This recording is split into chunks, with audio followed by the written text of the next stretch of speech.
Hey everybody, this is AD Wheeler from the Explorographer.com and the Creators.com, and today I'm going to show you how to do easy focus stacking using Lightroom and Photoshop.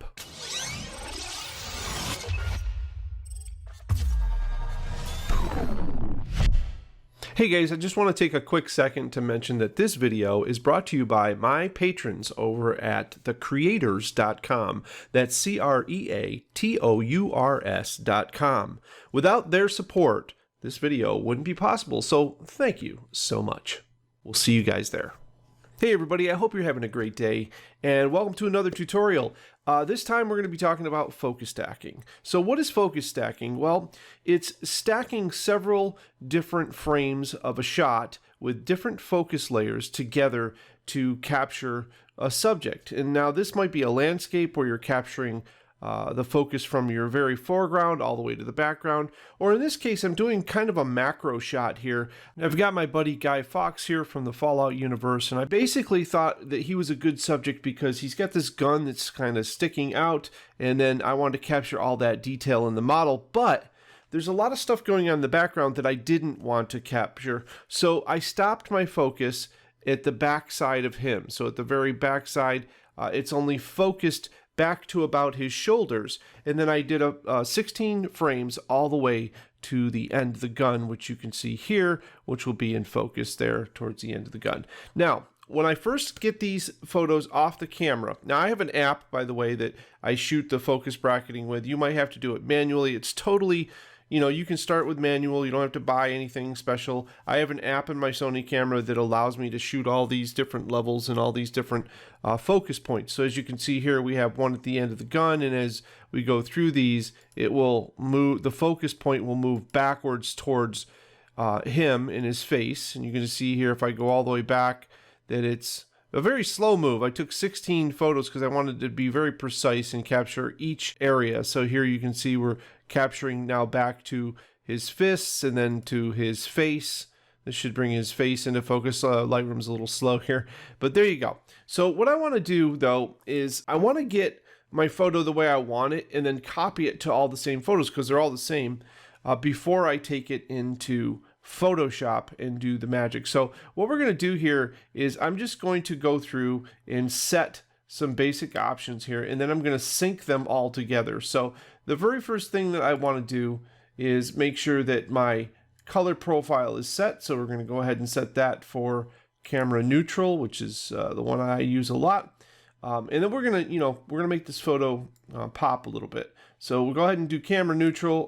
White balance was probably going to be fluorescent. That looks about right. Yeah, because these are LED lights in here, so fluorescent matches up fairly well with their profile. We'll come down to the camera profile and we'll select that so that we remove the distortion from the lens.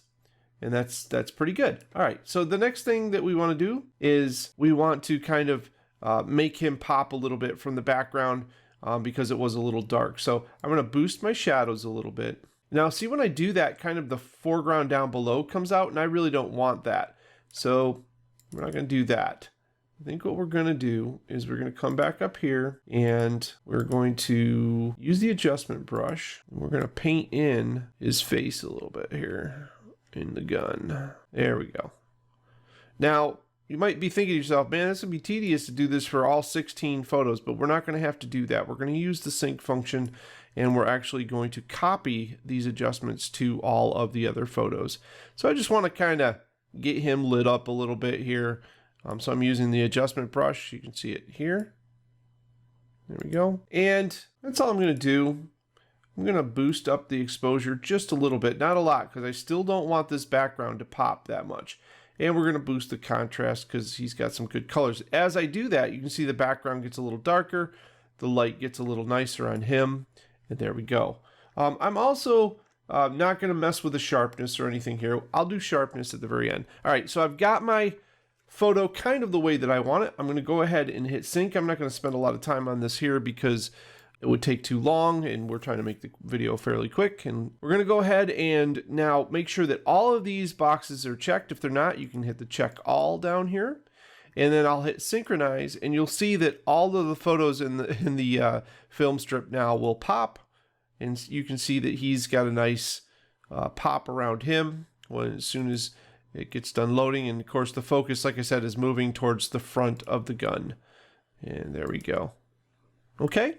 All right, now that we've got all that, and all of our photos are still selected, by the way, you do have to make sure that everything is selected when you do this. So to do that, the way that I do it is normally when you load these in, it'll probably look like this. And I just hold down Shift. I click on the first photo, hold down Shift, click to the end. That just selects them all. So just before you start all that, make sure that all photos are selected so that it'll sync to all of them. All right, so we've got all our photos. We're going to go ahead and right click here, and I'm going to go up to Edit In. Now we're in Lightroom, and here's where we're going to send it over to Photoshop. So we're going to say Open as Layers in Photoshop. Okay, it's right here at the bottom. It's very important that you use the Open as Layers. We'll go ahead and load up Photoshop and get that going. All right, guys, we got our layers over in Photoshop. That took about 4 minutes. These were all raw files, very large. And so it took a little bit to load these in. It has to load every file into its own layer, so that takes a while.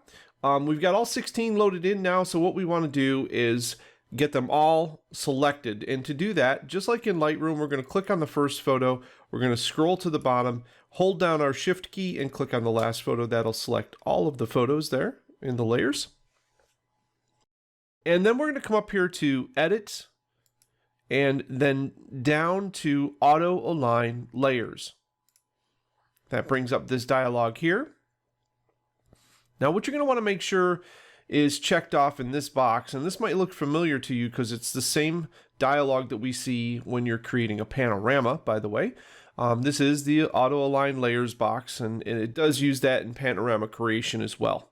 So make sure that the Auto box is checked here at the top, and then if there's anything checked here under Lens Correction, we're going to want to uncheck it. So make sure there's nothing checked down here. Okay? All right, and when you're done there, you're going to hit OK, then you're going to sit back and relax because this is going to take about 5 or 6 minutes. Here we go.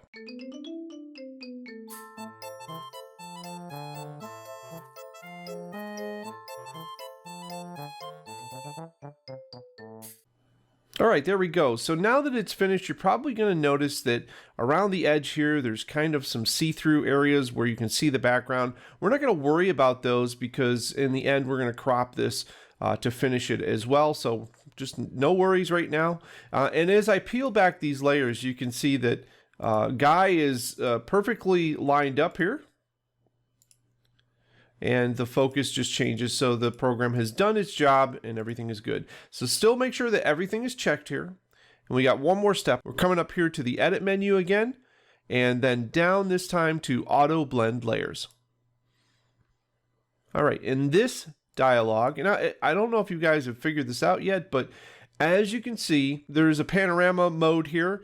This is exactly how the panorama function works in Photoshop. It actually does the auto blend, and then it does the panorama stack after this. This time we're just telling it that we want to stack images.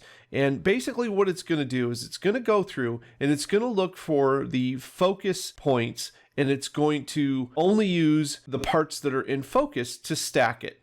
And it's all going to be done automatically. So we're going to check off seamless tones and colors, make sure that that's checked. And we don't worry about content aware fill here. We're just going to make sure that stack images and seamless tones and colors are checked, and hit OK. Again, sit back, have a coffee, and relax.